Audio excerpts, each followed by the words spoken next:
दोस्तों नमस्कार और आप देख रहे हैं न्यूज़ बकेट में आपका स्वागत है। हमारे बगल में है सीमा चौधरी जो समाज सेविका हैं और इनका एक संगठन भी है जो गरीबों की लगातार मदद करता है। आपको बता दें कि ये ऐसी महिला हैं, लगातार जब भी कोई इनके पास फ़ोन करता है या कहीं से भी कुछ इनको मैसेज मिलता है, बिना सोचे समझे ये उस कार्यक्रम में यानी उस काम में लग जाती हैं।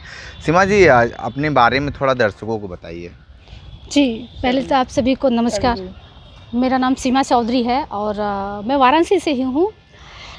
मेरे बारे में कुछ ऐसा ख़ास नहीं है कि मैं आपको बताऊँ। मैं भी एक गांव से हूँ और कैसे महादेव ने मुझे वाराणसी में लेके मतलब यहाँ लाके मुझे छोड़ दिया लोगों के बीच। मैं यकीन नहीं कर सकती कि कोई लड़की जो दूसरों के खेतों में मजदूरी करती थी आज वो वाराणसी में खड़ी है, बाबा विश्वनाथ के नगरी में खड़ी है।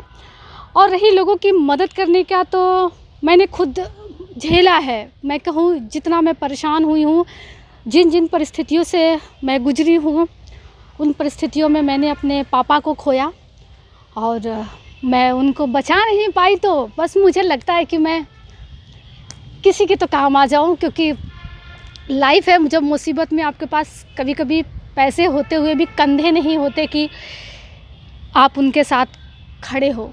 बस ठीक है, इतना भावुक होने की ज़रूरत नहीं है। आदमी होता है जब बिछड़ते हैं तो हमेशा गम रहता है। ऐसा नहीं है कि आपके पिताजी ने, सेम कंडीशन मेरा भी है, ऐसा कुछ नहीं है। खोने तो सब हर लोगों को खोते हैं, लेकिन आज के समय में आप क्या कर रही हैं? आज के समय में ज़्यादातर हम महिलाओं पे जो हो रही है हिंसा और बात करें महिला से जुड़ी जितनी भी मतलब मुद्दे हैं, समस्याएं हैं, उन पे हम काम कर रहे हैं।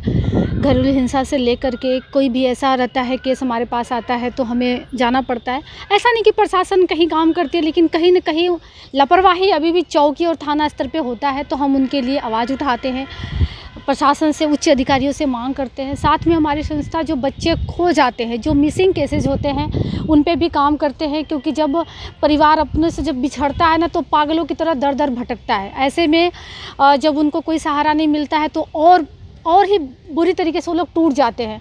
तो ऐसे में हम उनका साथ देते हैं, अधिकारियों तक उनको ले जाते हैं, उनकी हर संभव जो भी रहने से लेकर। सीमा जी, एक बात बताइए कि अभी तक बहुत सारे लोगों का आपने मदद की है, कोई ऐसा किसी के साथ मदद की हो जो यादगार हो और सोचने पे आदमी मजबूर कर दे?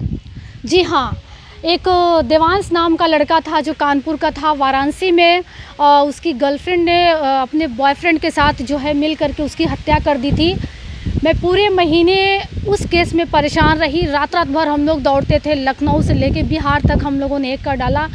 उस केस ने पूरी तरीके से हिला दिया, क्योंकि आज की जनरेशन जो है बहुत ज़्यादा जो है प्यार के चक्कर में कम उम्र के जो एज है घर से निकल जाते हैं और कहीं न कहीं उन्हें बहुत ही बुरी परिस्थिति से गुजरना पड़ता है। उस केस ने बहुत बड़ा सबक सिखाया।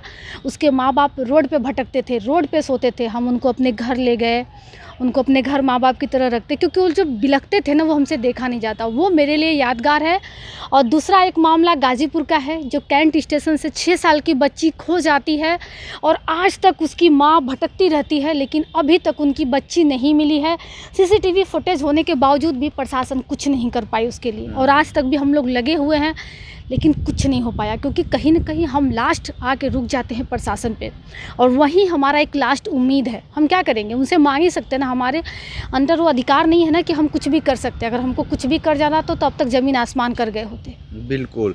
तो आप सीमा चौधरी जी को सुन रहे थे, बहुत सारी बातें बताई हैं समाज को आगे बढ़ाने के लिए, महिलाओं को आगे बढ़ाने के लिए, महिलाओं पे हो रहे दिन रात दिन अत्याचार को जिस तरीके से ये लगातार मदद करती आ रही हैं। भगवान करे कि इस तरीके की बेटी पूरे देश में हो, गरीब से लेकर अमीर तक को ये सहायता करें। विशेष इंटरव्यू कर रहे थे, तो हमारे साथ बने रही न्यूज़ बकेट के साथ में दीजिए इजाज़त। नमस्कार। पेश है न्यूज़ बकेट हिंदी मासिक पत्रिका। पढ़ें इस महीने की पूरी खबर विस्तार से हमारे न्यूज़ बकेट की मैगजीन में। हमारी ई मैगजीन को मुफ्त में पढ़ने के लिए अभी लॉगिन करें www.newsbucket.in पर। इसके अलावा रोज की ताज़ा खबरों के लिए हमारे YouTube चैनल को तुरंत सब्सक्राइब करें।